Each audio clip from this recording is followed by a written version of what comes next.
I think one that definitely needs more recognition. I think is CJ McCollum. I think he deserves a He's spot. on my honorable Uh, mentions list. He's on my yeah, honorable mentions list. But I yeah, think he absolutely deserves a spot. I think someone out of New Orleans needs to make it. yeah, They've had a great start.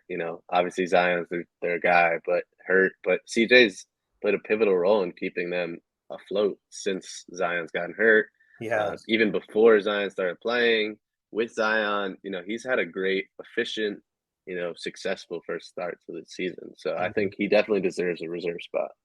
That was definitely the name I wanted to touch on for sure. Um, and then outside of that, I think Jerami Grant deserves a spot. I think Mm, he's played really well.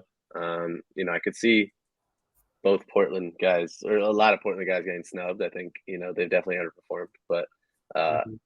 Jerami Grant definitely deserves it. Uh, That's yeah. a good one too. That's a good one too.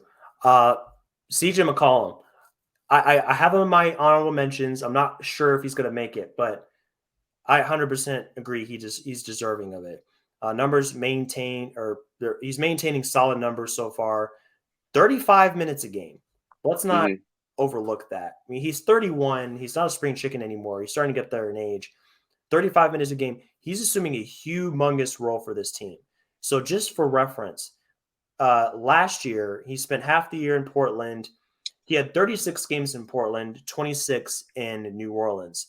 Uh, he played 1,261 minutes in Portland and 878 with the Pelicans.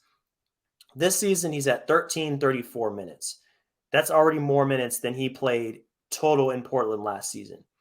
So, and he's averaging about the same amount of minutes as he did in Portland, which is significant. Probably one of his top 3 or 4 seasons in terms of minutes per game. So Hmm. CJ is doing a lot for this team. He's playing a lot of minutes. His usage rate is 28%, top 10 of the league at his position. So definitely doing a lot and a high assist rate too. I mean, 24.9 assist percentage. He gets guys involved. He leads the show. He's reliable.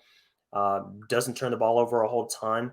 So I think just in terms of what he means to the Pelicans in the absence of a lot of their players, Herb Jones out, Trey Murphy's missed a lot of time, Yep. Zion and Brandon Ingram. Brandon Ingram, I don't know what's going on with him. I mean, he's missed 4 weeks A now. lot. I can't Yeah. even remember, but he's been out for a long time. So, Hmm. in the absence of those guys, CJ's been invaluable. So, 100% agreed that he's deserving of a spot. Is he going to make it? I think it's 50-50, but he's been sensational. I agree with that for sure. Absolutely. Absolutely. I think you hit it right on. I think he's been an invaluable player, and I think he deserves that recognition. But we'll see. I think there are a lot of names that show up often on All Star rosters the last few years that Mhm. uh, may or may not deserve it, but are definitely going to be there. I mean, there definitely are ones that deserve it. Curry, obviously, Yep. but Yep. guys like Dame, guys like Devin Booker. Booker didn't get hurt; he would obviously be a guy. But um, I'm definitely curious to see what happens with that. Mhm. Guys like that, guys like even Anthony Edwards. I'm really interested to see what they do with that, how the voting goes because his team has underperformed. He's obviously upwards of 20 points per game, but Mhm. does he? Is he an all star? Is he a guy that deserves that recognition? But it'll be interesting to see.